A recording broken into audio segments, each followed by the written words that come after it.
अस्सलाम वालेकुम दोस्तों, उम्मीद है आप सब खैरियत से होंगे। आज जी हमने बनाए हैं बीफ रेशा कबाब। बहुत ही मज़े के और बहुत ही टेस्टी बने हैं। ये देखिए ज़बरदस्त बने हैं। तो चलें रेसिपी स्टार्ट करते हैं। बीफ के रेशा कबाब बनाते हैं। उसके लिए ये 3 पाव मैंने बीफ लिया है। ये देखें जी, प्रेशर कुकर में मैंने बीफ डाल दिया है। हड्डी वाला बीफ है, हड्डी वाली बोटी है। ये देखें, ठीक है जी। इसमें डालते हैं 1 कप दाल, चॉप लहसुन अदरक है 2 टेबल स्पून भर के ये डाल दें। सॉल्ट 1 टीस्पून भर के, 1.5 टीस्पून कुटी हुई मिर्चें, साबुत मिर्च भी लाल वाली आप डाल सकते हैं। 1 टेबल स्पून ये धनिया डालेंगे कुटा हुआ। ये जी मिक्स साबुत गरम मसाला है, ये चला जाएगा। साबुत गरम मसाला मैंने 1 टेबल स्पून लिया है। 1 प्याज चॉप की हुई स्मॉल साइज की है।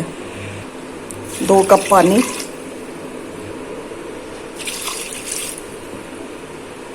ये देखें जी प्रेशर मैंने लगा दिया। अब इसको इतना पकाना है कि गोश्त हमारा गल जाए।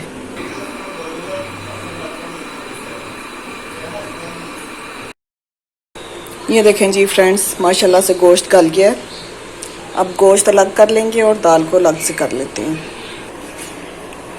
फ्रेंड्स, ये मैंने बीफ के बोटी के रेशे कर लिए हैं। ये देखें, हाथ से ही बोटी पकड़ के तो यूँ उसके रेशे कर लिए हैं। हड्डी अलग कर दी है और ये इसका मीट अलग कर लिया है।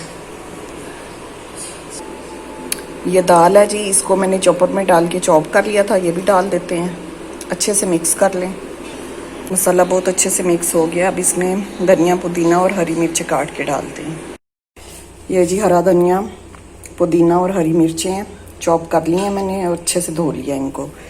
ये भी इस मसाले में डाल देंगे और अच्छे से मिक्स कर लेते हैं।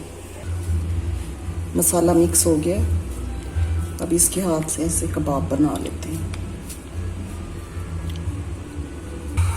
कबाब हमारे हो गए हैं रेडी। ये देखें जी, अब यहाँ पे मैंने अंडा तोड़ के फेंटा हुआ है।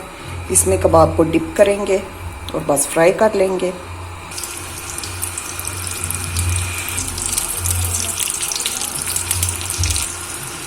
चलें जी, इसको अब निकालते हैं। डन हो गए हैं हमारे कबाब। ये देखें फ्रेंड्स, माशाल्लाह से हमारे रेशा कबाब रेडी हैं। आई होप आपको आज की रेसिपी अच्छी लगी होगी। रेसिपी अच्छी लगे तो वीडियो को लाइक करें, शेयर करें और चैनल को सब्सक्राइब करें। आपसे लेते हैं इजाज़त। दुआओं में याद रखिएगा। Thank you so much. Allah हाफिज़।